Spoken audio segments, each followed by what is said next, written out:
A gente começa o TVU Notícias de hoje falando sobre a campanha Novembro Azul, que tem o objetivo de chamar a atenção para os cuidados com a saúde do homem. William conta que sempre teve o hábito de cuidar da saúde. Por um tempo, deixou de fazer consultas com o urologista. Em 2015, aos 64 anos de idade, descobriu em uma biópsia que estava com câncer de próstata. Receber a notícia não foi fácil para ele e a família. É uma notícia difícil para o paciente e para os familiares, né? Então eu vi que a minha esposa, meus filhos, meus netos, minhas netas, todo mundo chorando e preocupado. Mas eu disse para mim, essa doença não é de Deus, não pode ser de Deus uma doença dessa. Então ela não é minha, eu vou vencer a doença. Iniciou o tratamento no Hospital do Câncer de Uberlândia, passou por 37 radioterapias. Conta que o acompanhamento da equipe médica e apoio dos voluntários ajudaram em sua recuperação. Procurei um hospital aqui, com todos os exames. Bom, chegando aqui, que eu acho que é a parte mais importante que para o meu tratamento, foi a recepção que eu tive no hospital. Desde as pessoas que são os recepcionistas, os voluntários, o corpo clínico, o médico. Segundo o Instituto Nacional do Câncer, INCA, o câncer de próstata é o segundo mais comum entre os homens. Fica atrás apenas do câncer de pele não melanoma. Aproximadamente 3/4 dos casos acontecem com homens a partir dos 65 anos de idade. É necessário e indispensável que o indivíduo seja examinado, o exame clínico, o exame físico, com o exame popularmente conhecido como toque retal.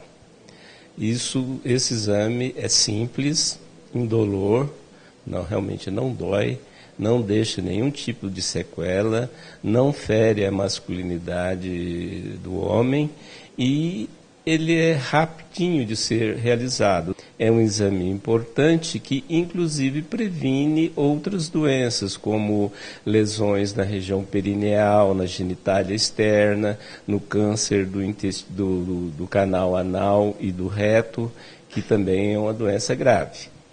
E, além do exame, para ser completado, precisa-se fazer um exame de sangue denominado de PSA. É um exame que está disponível na rede pública, no Hospital do Câncer, é facilmente feito.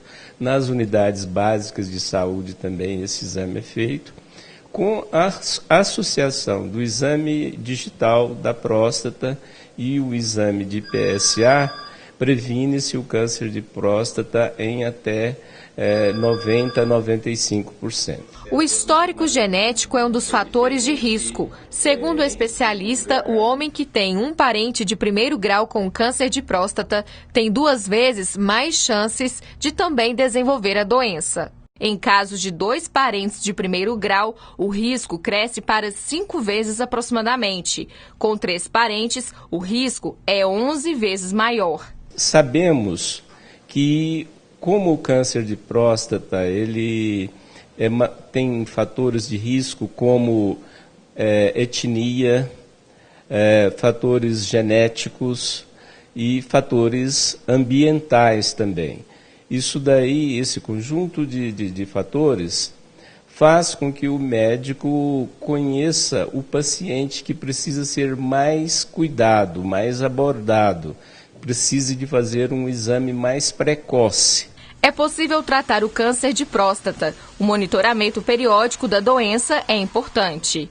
Classificamos os pacientes em baixo risco, risco intermediário e alto risco. Os pacientes de baixo risco e médio risco, ele pode ser tratado com cirurgia ou com radioterapia. E ainda existe a possibilidade do bloqueio hormonal. Para os tumores de baixo risco e risco intermediário baixo, cerca de 85% a 90% dos pacientes obtêm a cura.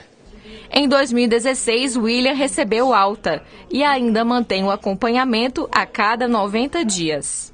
Eu saí da sala de radioterapia e tocou no alto-falante que eu fosse com urgência ao corpo médico, né? Que tem os alto-falantes falaram que eu procurasse a doutora Maria Clara com urgência. Bom, eu fiquei assustado, porque você está fazendo um tratamento de uma enfermidade que ela atropela a gente por dentro e acaba levando a óbito. Eu falei, eu acho que é o fim, porque não deve estar dando certo, uma coisa ruim. E a médica me deu o papelzinho da cura, da alta, né? E agora a gente confere a previsão do tempo para esta terça-feira em algumas cidades da região. Olha só.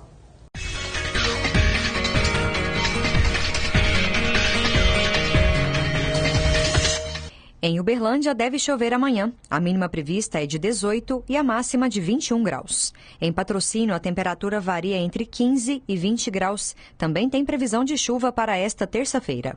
Tempo nublado com pancadas de chuva em Coromandel. A mínima prevista é de 18 e a máxima não deve passar dos 23 graus. A terça-feira também vai ser chuvosa em Iturama, mínima de 18 e máxima de 24 graus. Em Monte Carmelo, o tempo deve ficar nublado e com pancadas de chuva a qualquer hora do dia, mínima de 18 e máxima de 26 graus. E depois do intervalo, o Congresso de Direito vai abordar o tema Mulher e Resistência. E a gente vai falar ainda sobre o cálculo renal, mais conhecido como pedra nos rins. Eu volto já já.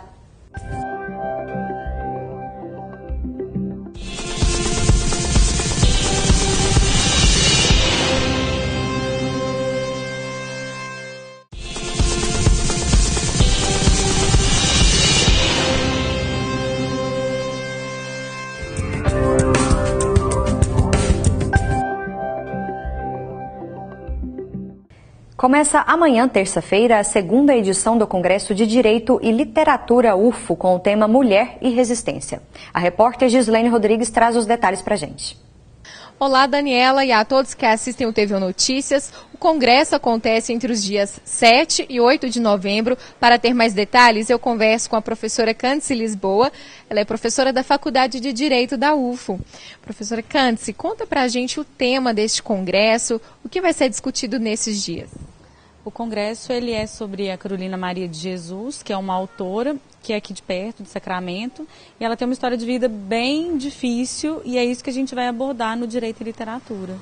Conta para nós alguns destaques da programação. Então, a gente vai ter palestra com professores da casa, com membros do Ministério Público.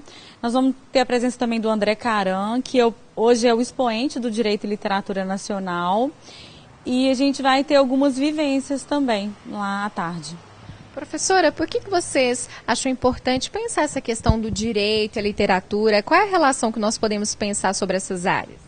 Então, o direito ele é muito estático, né, muito fechado. E a literatura ela vem para tracejar um pouco de sentimento, de emoção. Porque, afinal de contas, apesar de o direito ser muito normativo, ele trata da vida humana. Então, é muito importante que a gente não se esqueça da nossa humanidade. Quem deseja, então, participar do congresso, como é possível? Então, basta ir, né, se deslocar, lá vai ser no prédio 5S. Tem um evento no Facebook e tem o formulário para preencher a ficha de inscrição. Mas se não conseguir preencher, pode ir e preencher no momento. Professora Cândice, muito obrigada pelas informações. É com você, Daniela. Obrigada, Gislene, pelas informações. Cálculo renal, mais conhecido como pedra nos rins, é o tema da nossa entrevista. E quem está aqui comigo no estúdio é o médico urologista Dr. Luiz Mauro Coelho Nascimento. Dr. Luiz, uma boa noite para o senhor. Boa noite. Muito obrigada, viu, pela presença. Em relação às principais causas das pedras nos rins, o que a gente pode falar? Olha, a gente teria assim, ter um fundamento familiar, ou seja, aquelas pessoas que têm história de cálculo na família, isso é um dado importante, que essa pessoa provavelmente tem uma chance enorme de vir a ter cálculo urinário, a gente chama de cálculo urinário, ao longo da sua vida. Em termos assim, de hábitos, né, que a gente poderia ter para se evitar ou não formar o cálculo, seria o seguinte: a gente vive num ambiente seco, então o que nós precisamos fazer é ingerir muito líquido. A ingestão de líquido é uma das, aliás, a falta de ingestão de líquido é uma das causas de formação de cálculo urinário. Ingestão de carne vermelha, né, que você acaba tendo um metabólito disso que também favorece a formação de cálculo, né? E, como eu falei, a questão familiar também é importante. E frisar a ingestão de líquido. É o melhor remédio sempre, né? Melhor prevenção. Inclusive o mais barato, né? É você tomar água. E é água, não é refrigerante. Nada substitui. É água, tá? Por isso que se toma tanto chá. Porque, na realidade, o chá, o que você está tomando é água, né? E existem alguns casos mais graves, doutor Luiz, como que a gente pode caracterizá-los? É assim, olha, o que eu considero um dos maiores perigos de cálculo, não é o único, é quando o cálculo ele se forma lá no rim, e quando ele se forma mesmo, ele se forma lá no rim e desce para a bexiga. O canal que ele passa chama-se ureter, é ele parar nesse caminho entre o rim e a bexiga, se porventura ele parar nesse trajeto. E a pessoa, porque às vezes não tem nenhum sintoma, ela não sente nada, não tiver cólica, não tiver nenhum problema, essa pedra pode parar lá e ao longo de anos, isso não é de um mês para o outro, mas leva algum tempo, ela pode perder o rim, porque aquele rim estando obstruído 100%, ele não funciona, às vezes não dá dor, não dá nenhum sintoma, quando a pessoa vai ver, ela perdeu o rim. Então esse é um perigo enorme.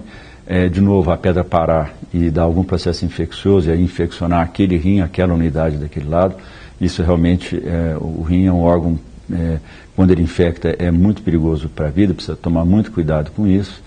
Alguns tipos de cálculo, que a gente chama de cálculo coraliforme, menos de 1% dos cálculos que a gente tem, são cálculos complexos que eles formam dentro do rim e às vezes eles tomam conta do rim também. E às vezes podem causar infecção naquele rim e a obstrução crônica que ele causa ao rim e pode levar à destruição daquela unidade renal. O senhor estava falando uma coisa importante em relação aos sintomas. Às vezes a pessoa não tem dor, é isso? Ou sempre o sintoma é a dor? Não, às vezes o mais comum é a dor.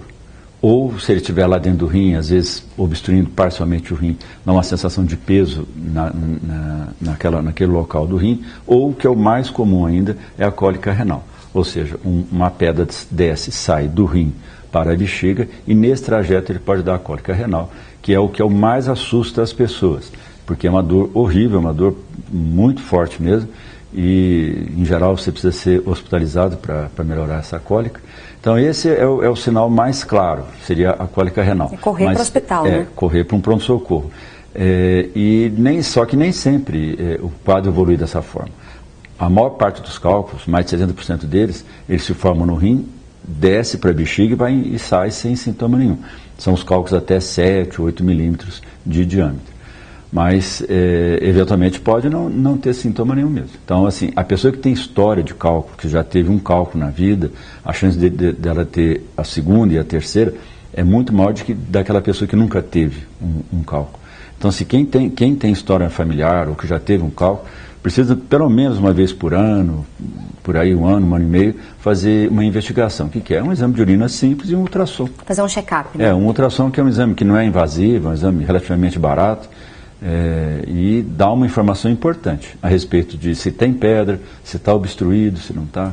Para a gente finalizar é isso. É importante falar sobre cálculo renal porque é muito comum, afeta muita gente no Brasil e no mundo, né, doutor? Bastante comum e tem determinadas populações que a incidência é maior ainda, mas no Brasil é muito comum. E a gente tem essa história, você não toma leite por causa do cálcio, né? O problema do cálculo renal não é o cálcio. O problema de cálculo urinário, estou dizendo na maior parte, que você tem cálculo de ácido úrico, cálculo de cistina, mas não é o comum.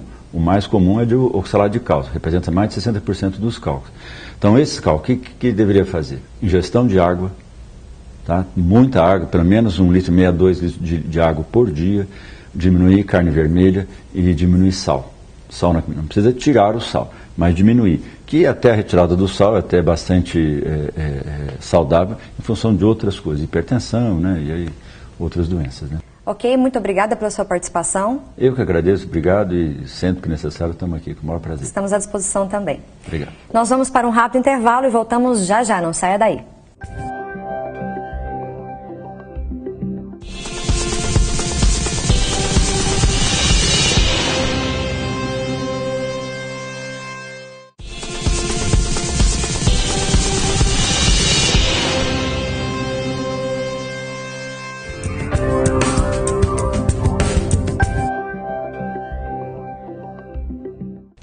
Começa agora o Banana Festival, um evento direcionado a toda a comunidade da UF e também fora da universidade. Quem vai contar mais pra gente um pouco dessa ideia é a Gabriela Araújo, estudante de Engenharia Mecânica da UF.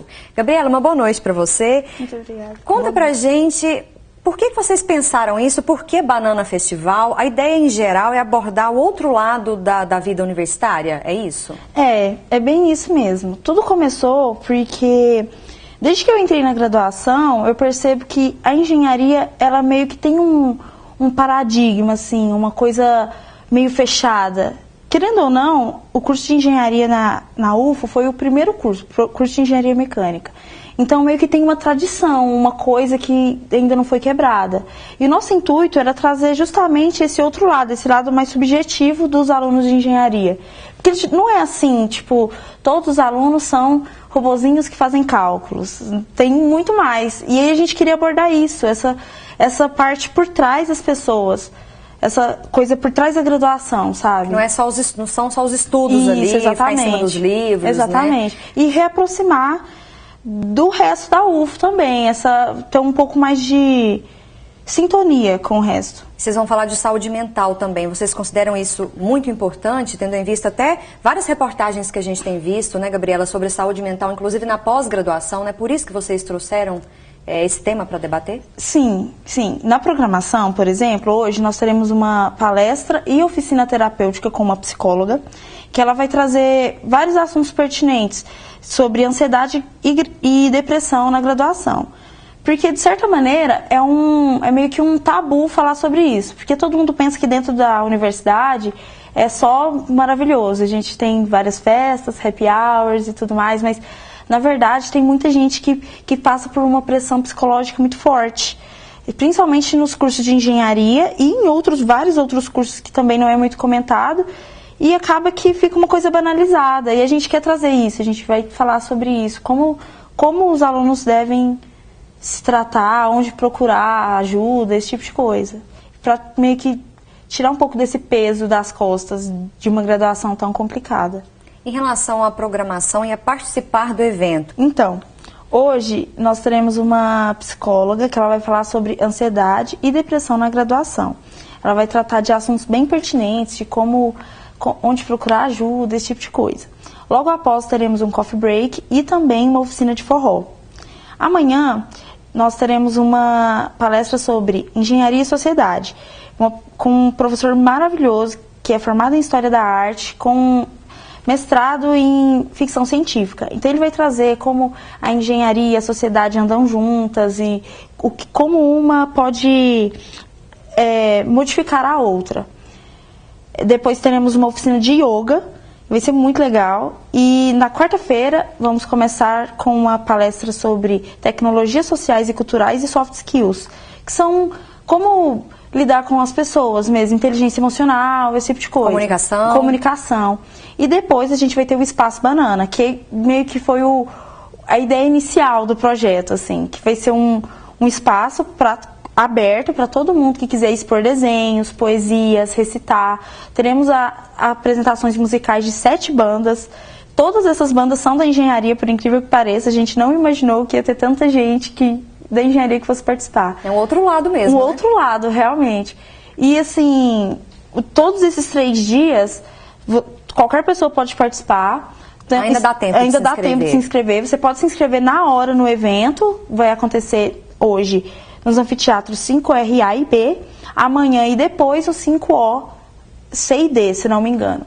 E qualquer dúvida é só procurar lá no evento no Facebook. Tá certo. Muito obrigada, viu, pelas informações. Uma programação bem diversificada aí, você que nos assiste. Dá tempo de se inscrever e participar, né, Gabi? Isso. Muito obrigada pela participação, viu? Um cineasta está promovendo, em parceria com a Escola de Educação Básica da UFO, uma mostra que trabalha o cinema relacionado à educação. A ideia das oficinas é propor uma nova forma de enxergar o mundo. Olha só. Era para ser uma aula de dança como de costume, mas elas tiveram uma experiência um pouco diferente. A câmera registra os movimentos das mãos para a coreografia, chamada Tuiuiu, que elas vão apresentar no fim deste ano. Muito legal, divertida. Porque ensina a gente a ver as coisas de outro ângulo, não só da altura dos nossos olhos. É uma proposta de promover o encontro do cinema com a dança. Não é simplesmente filmar a coreografia, mas é pensar como que a coreografia pode compor com o cinema. A Mostra de Traquinagem de Cinema e Educação tem parceria com a Escola de Educação Básica da UFO. O Cristiano realizou oficinas com os alunos na ESEBA. Esta aqui mostra estudantes que se posicionam como se estivessem congelados. Já essa foi realizada com os próprios professores. As oficinas têm duração de 2 horas e são feitas por meio de produções audiovisuais de curta duração. Tudo é pensado e decidido em conjunto e ali na hora mesmo. Os encontros são bem livres e não existe um roteiro pré-definido. A ideia é deixar as ideias surgirem. Isso agencia uma outra forma de se relacionar com o mundo. E, por conseguinte, isso faz com que também a gente pense e habite esse mundo, reinvente esse mundo e que cria a possibilidade, portanto, de uma nova existência, de um novo pensamento, de um novo olhar sobre a vida. Então o cinema ele tem essa potência educativa, de romper com o cotidiano, de romper com o modo costumeiro como a gente vê a vida. Ele agencia, portanto, esses novos olhares. Fernanda tem apenas 8 anos, mas dança desde que era bem novinha. Ela conta que adorou a experiência. A gente estava experimentando uma coisa nova que a gente nunca tinha feito aqui no balé. E aí é um jeito de mostrar a dança diferente. Paula diz que gostou muito do que viu. É uma experiência divertida que...